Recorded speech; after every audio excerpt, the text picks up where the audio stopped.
23. Two customers spent the same total amount of money at a restaurant. The first customer bought 8 hot wings and left a $4 tip. The second customer bought 10 hot wings and left a $2.80 tip. Both customers paid the same amount per hot wing. How much does one hot wing cost at this restaurant in dollars and cents? Record your answer and fill in the bubbles on your answer document. Be sure to use the correct place value. So I'm not going to bubble any bubbles in.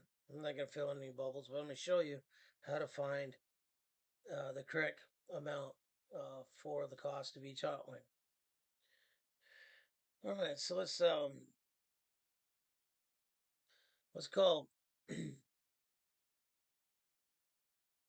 Let's see here. Let's call the first customer customer A, and the second customer, let's call them customer B. So we see that both customers paid the same amount per hot wing. Okay, so A equals B. All right, so the next thing, how much does one hot wing cost at this restaurant in dollars and cents? So we don't know how much it costs right now. So I'm just going to use an X. I'm going to say, well,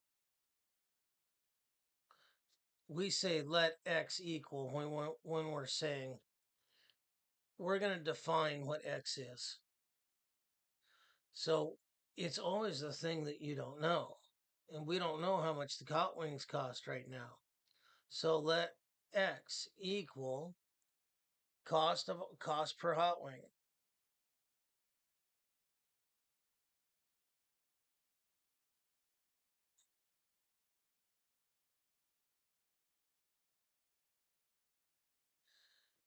Okay, well, if A equals B, then how they spent their money, the combination between hot wings and tip, it doesn't matter. We can set one equal to the other because they paid the same total amount. Okay, so the first customer bought 8 hot wings. There's the X. And left a $4 tip.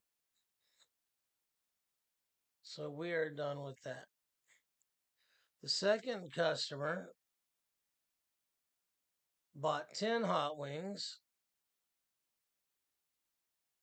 and left a $2.80 tip.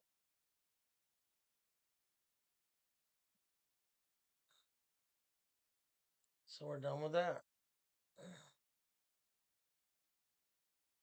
Both customers paid the same amount, so we can put a line through that because we've already got that set up. So what we want to know is, well, what is the value of X?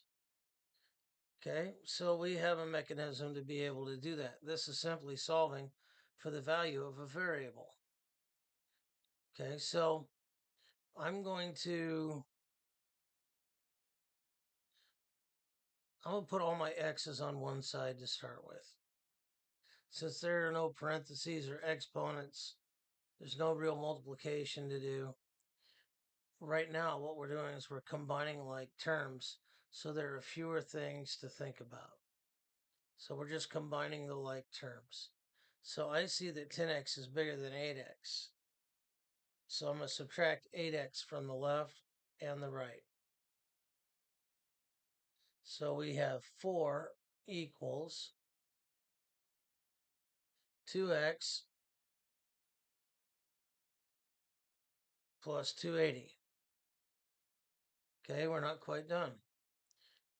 So let's move the 280 over to the left by using the opposite. So these cancel out.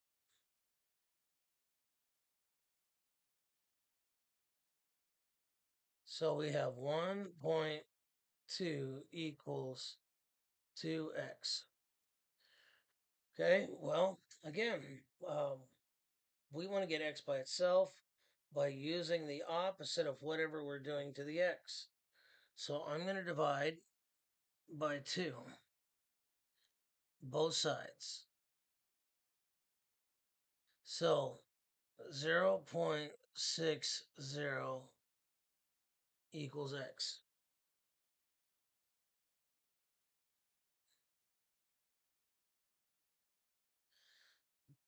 That is the correct answer. We have defined the dollar value of x.